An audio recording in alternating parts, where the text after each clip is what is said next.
Estudios Sociales y Cívica, primer año de bachillerato.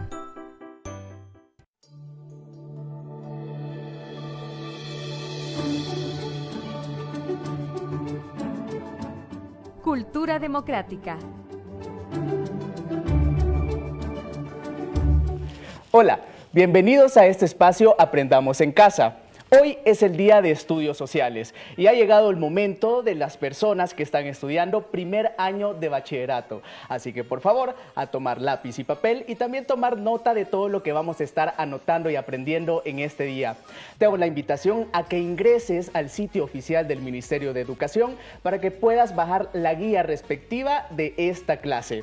No estoy solo. En esta ocasión me están acompañando dos grandes profesionales que nos van a estar dando la guía y el contenido de un tema súper interesante. La temática de este día que vamos a estar abordando es precisamente la cultura democrática en El Salvador. ¿Ya han escuchado acerca de esto? Si no lo han hecho, este es el lugar ideal. Para hablarnos acerca de este tema nos están acompañando precisamente Candy y también Federico. Bienvenidos. Mucho gusto, muchas gracias.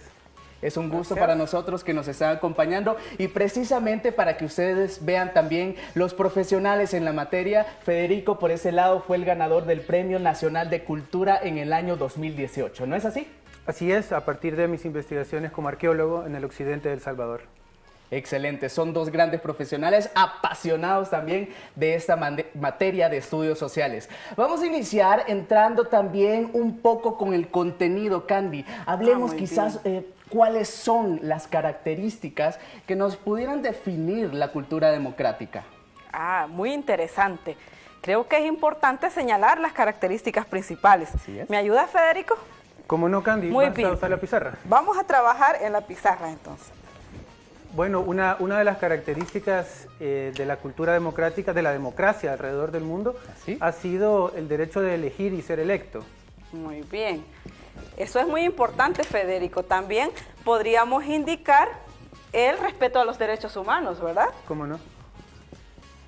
Importante ese primer punto que es elegir y ser también electo. Segundo punto, ¿cuál podríamos mencionar, Federico? Bueno, habíamos mencionado, el respeto a los derechos humanos. ¿Qué otro podríamos incorporar? La certeza jurídica, el respeto al orden jurídico. Muy bien. Cuando hablamos de esto, Candy, mientras escribe este tercer punto, me gustaría que enfatizáramos. ¿A qué hacemos referencia cuando hablamos de esto? Cuando hablamos del respeto al orden jurídico, nos referimos a que hay elementos de ley que respaldan lo que nosotros realizamos. Por ejemplo, cuando tenemos una posesión, un terreno, y tenemos la escritura de este terreno, tenemos la certeza jurídica o legal que tenemos la posesión de él, tanto en físico como el respaldo de las instituciones y las autoridades legales respecto a lo que dicta, ¿verdad?, esa escritura. Excelente. Ese sería el tercer punto que lo estamos mencionando. El cuarto, ¿cuál punto también pudiésemos escribir? Bueno, el respeto a las libertades y a las libertades individuales ha sido importante también dentro de las diferentes concepciones de democracia. Muy bien. Podríamos incluir acá, además, el respeto a la mayoría, pero también la decisión de mayoría, pero también el respeto a las minorías, por ejemplo, a las minorías numéricas y étnicas en nuestro país, ¿verdad, Federico? Exactamente, muy importante. Importante recalcar estos puntos. Y ya que hablábamos de este quinto punto, Federico, me gustaría que también me diera algún ejemplo de minorías. ¿Quiénes son esos grupos? Bueno, la definición de minoría y de mayoría va a ser una cosa muy esencial dentro de una democracia. Por ejemplo, la gran cantidad de población de este país se considera una minoría o se considera una mayoría. Esa es una de las grandes preguntas. Y la minoría, por ejemplo, las minorías étnicas. Últimamente el Estado ha reconocido los derechos de los pueblos indígenas, por ejemplo, recién en el siglo XXI, cosa que no había ocurrido durante el siglo XX. Ok, importante aclararlo. Candy. Muy bien, creo que con esto tenemos ya un panorama bastante amplio. Sin duda, hay otras características que definen a un sistema democrático. Estas las vamos a desarrollar en el transcurso de esta clase. Excelente, Candy. Bien. Excelente trabajo. Muy bien. Así que la invitamos aquí a la salita para que sigamos conversando. Y ya que estamos hablando de esos puntos característicos precisamente de la democracia, me surgen muchas preguntas, Candy y Federico. Una de esas es cuáles son los escenarios precisamente donde la democracia se debe de aplicar. También quiénes deberían disfrutar de la ciudadanía, Candy. Y me surge esta pregunta importante que es cómo planteamos la definición de mayoría, que ya usted muy bien lo estaba definiendo, Federico. ¿Funcionan las mismas instituciones, Candy, quizás para gobernar un país, una ciudad o un terreno y territorio extenso? ¿Será que lo vamos a resolver en esta clase? Así es, en el desarrollo de la clase vamos a tratar de dar respuesta a algunas de las preguntas o a las preguntas que Edward ha realizado en esta tarde. Algo muy importante para introducir es saber que si la democracia tiene estas características, podríamos a partir de ellos concluir o concretar una definición de democracia. ¿Cuál sería? Es decir, que si tenemos la oportunidad de elegir y ser electos, el respeto a los derechos humanos, el principio de mayoría y el respeto a las minorías, entonces podríamos concluir que la democracia es un sistema de gobierno en el que es el pueblo el que tiene la oportunidad de gobernar. Ok, excelente definición. Y sobre todo también, Federico, a mí he logrado leer y escuchar algunos términos en lo que concierne también a la democracia. Y es aristocracia y autocracia. ¿A qué se refiere y cuáles son las diferencias, Federico? Son términos diferentes, ¿verdad? Okay. Las características de la democracia las acabamos de escuchar, aunque tienen orígenes históricos distintos, pero la aristocracia se define como aquel gobierno de una minoría y de una minoría que está de alguna manera preparada para ejercer el poder. Platón decía, por ejemplo, que los gobernantes deberían de ser filósofos, refiriéndose a la necesidad de que fuera gente muy instruida. Pero esto no necesariamente tiene que ser así. Es decir, podemos tener gobernantes que no tienen los grandes estudios, pero que entienden el sentir del pueblo. Y entonces, por lo tanto, es válido. La autocracia se define como pues, el poder concentrado en una sola persona. Es lo opuesto a la democracia, que lo que busca es la separación de poderes. Muy bien. Así es.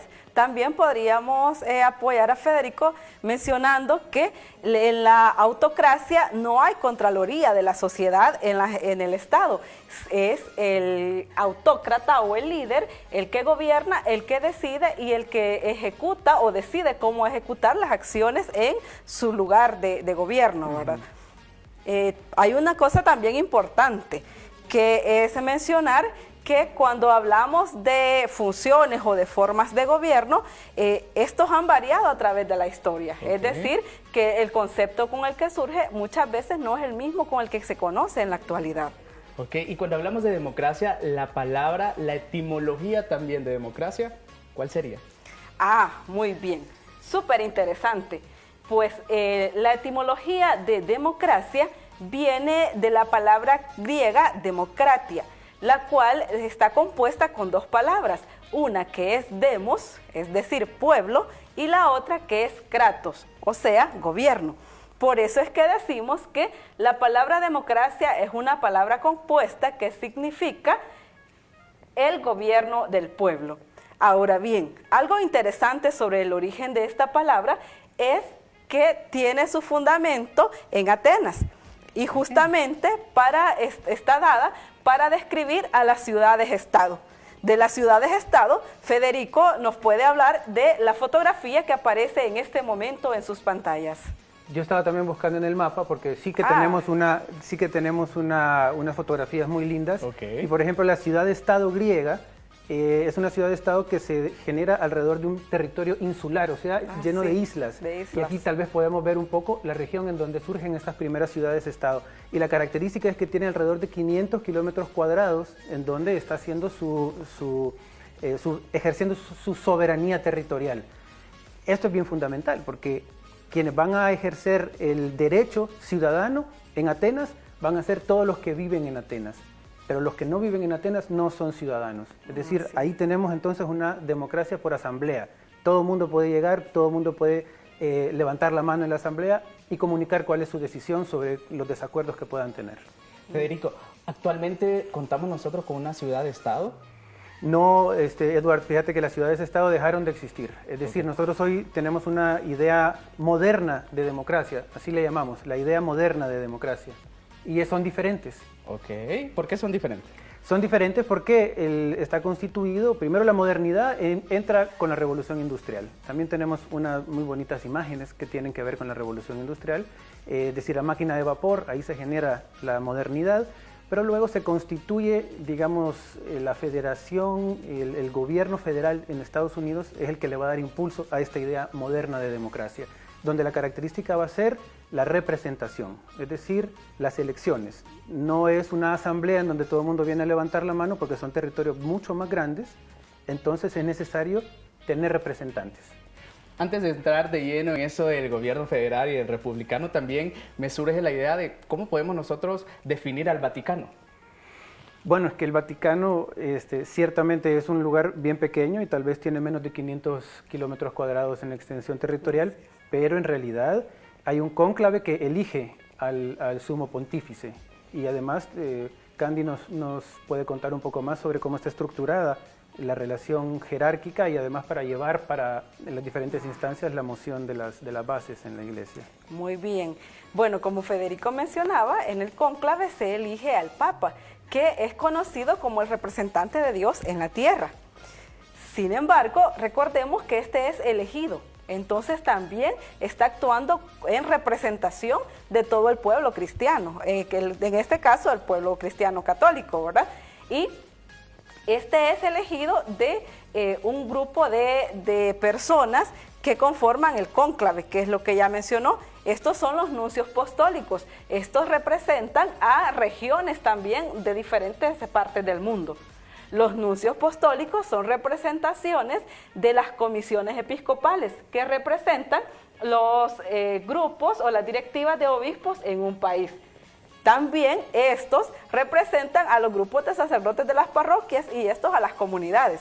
Entonces, como notamos, es una serie de representaciones. Por lo tanto, no podíamos mencionar que corresponde a las características que Federico había mencionado anteriormente, de la ciudad-estado como tal.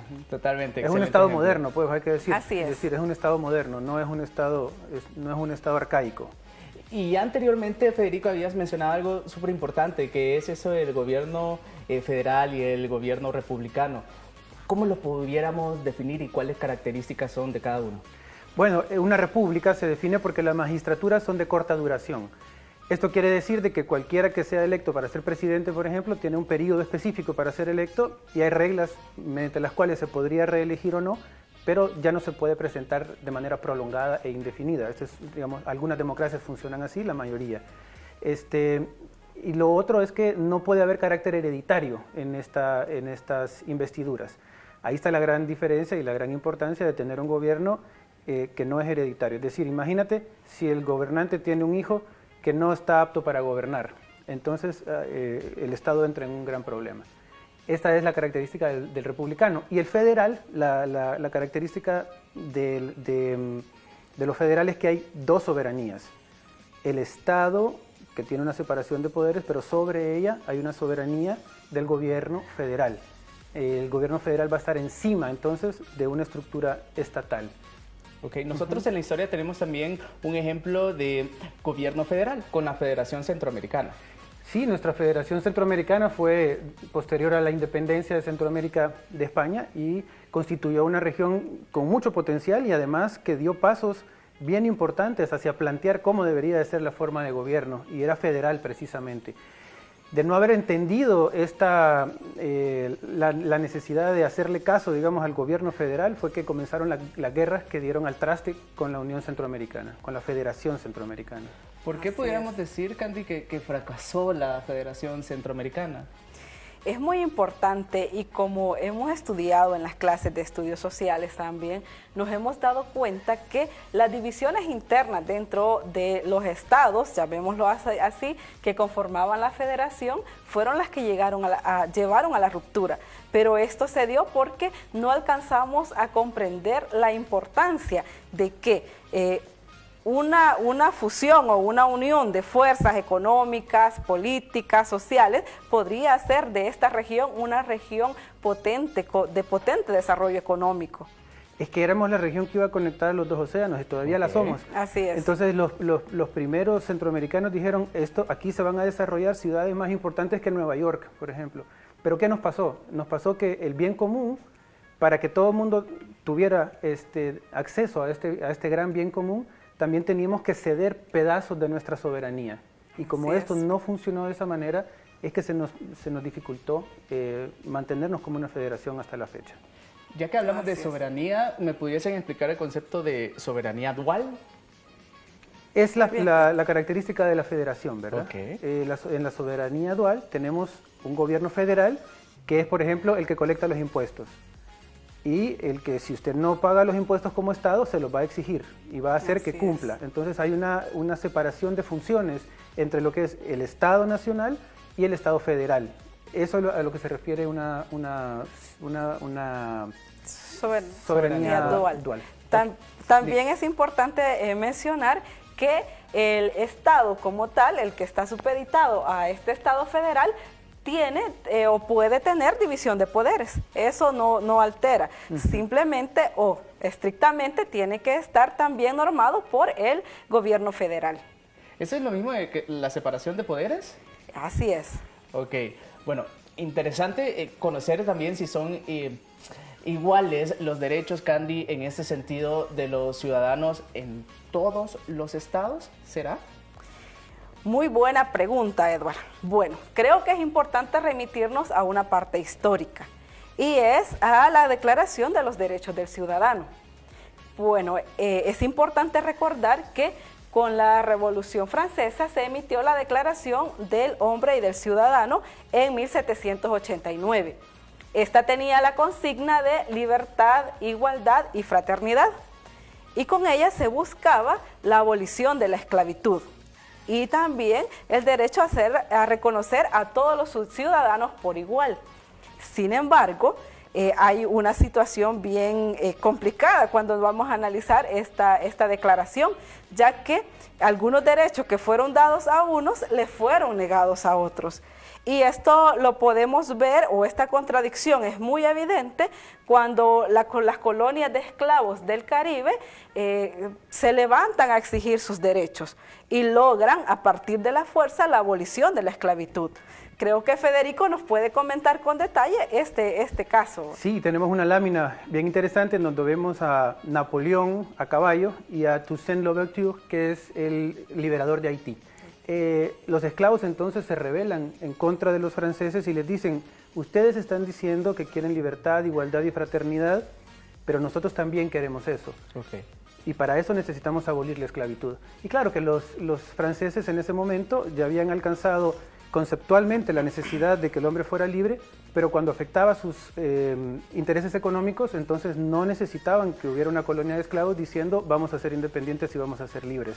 Napoleón abolió entonces esa reforma y solo 60 años después fue que finalmente hubo una victoria para anular la esclavitud desde el poder francés. Entonces ahí podemos darnos cuenta cómo el derecho de los franceses era muy bueno para franceses, pero no era bueno para gente que vivía fuera de digamos, del marco de lo que era el real ciudadano francés, ¿verdad? Tenemos entonces ciudadanías que se le confieren a ciertos individuos dentro de una población y se le niegan a otros. Así es. Dígame, Candy. Así es. También podríamos tocar el caso de los derechos al voto de las mujeres, que ha sido una conquista de lucha social de las mujeres a través de la historia. Y es así que en el caso de El Salvador se logra el derecho al voto de la mujer hasta en 1950. Y ahí pues cabe destacar el rol que jugó Prudencia Ayala en la lucha por la reivindicación de la mujer como ciudadana. Perfecto, y veamos un cuadro también en donde vamos a ver el voto, cómo el voto fue siendo conferido a diferentes categorías sociales. Por ejemplo, fíjense, esto es bien sorprendente, pero Suiza nada menos, en 1990 pasó la última reforma para dar voto universal. Quiere decir que todavía habían provincias de Suiza donde las mujeres no votaban en la década del 90.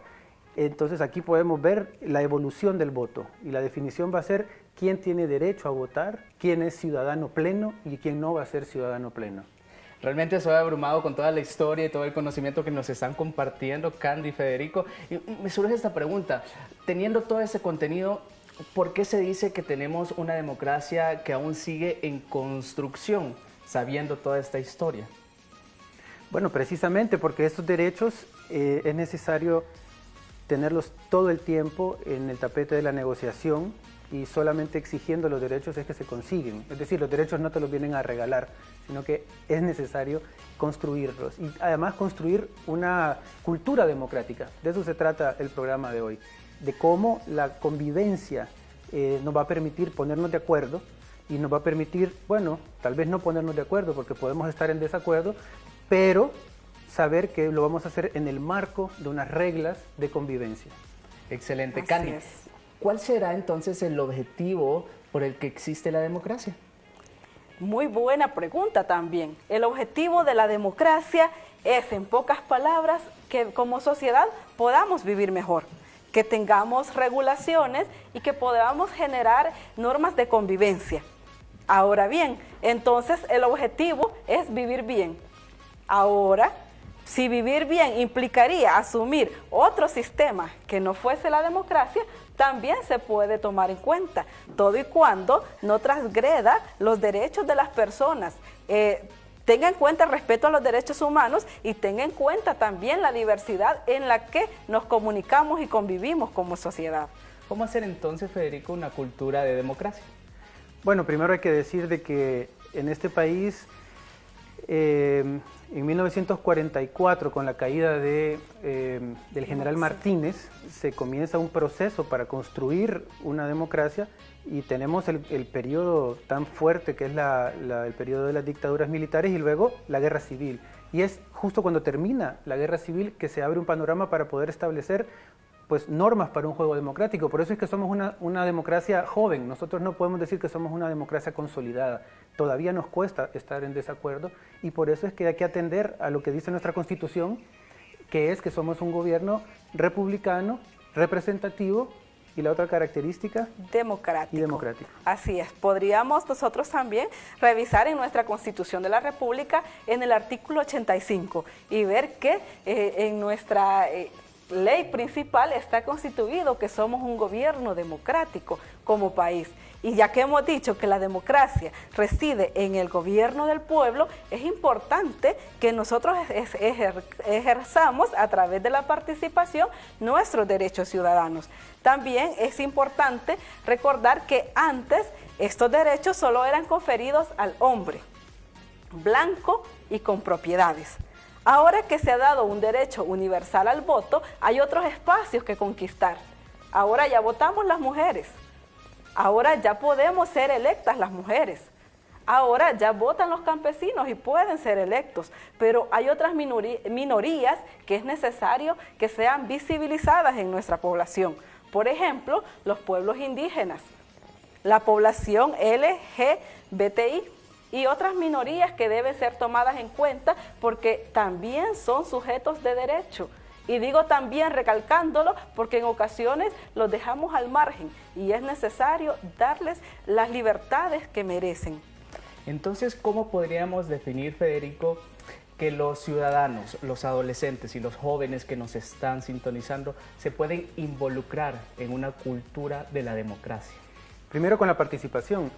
Otro de los grandes conceptos es la democracia participativa, ¿verdad? Y no solo la representativa. ¿Pero qué significa esto? Bueno, primero que ahí donde usted está, ahí en su escuela, ahí en su comunidad, ahí en su barrio, en su colonia, usted puede participar. ¿Y cómo? ¿De qué manera? Bueno, hay mecanismos importantes. Están los cabildos abiertos a nivel municipal, pero el cabildo abierto solo va a servir y aquí hay un buen ejemplo, similar a lo que pasaba en la Grecia antigua, en donde es suficientemente pequeño para que todos vengan y todos den su opinión. Entonces sí, si opinamos y participamos, entonces estamos garantizando una manera de expandir la democracia en El Salvador, de ponernos de acuerdo y bueno, de avanzar un poco en esos caminos que nos cuestan, pero que tenemos que hacerlo. Excelente, Federico. Una conclusión, Candy, para finalizar esta clase. Muy bien. Que como país estamos construyendo democracia, entonces hagamos uso de los mecanismos de participación ciudadana.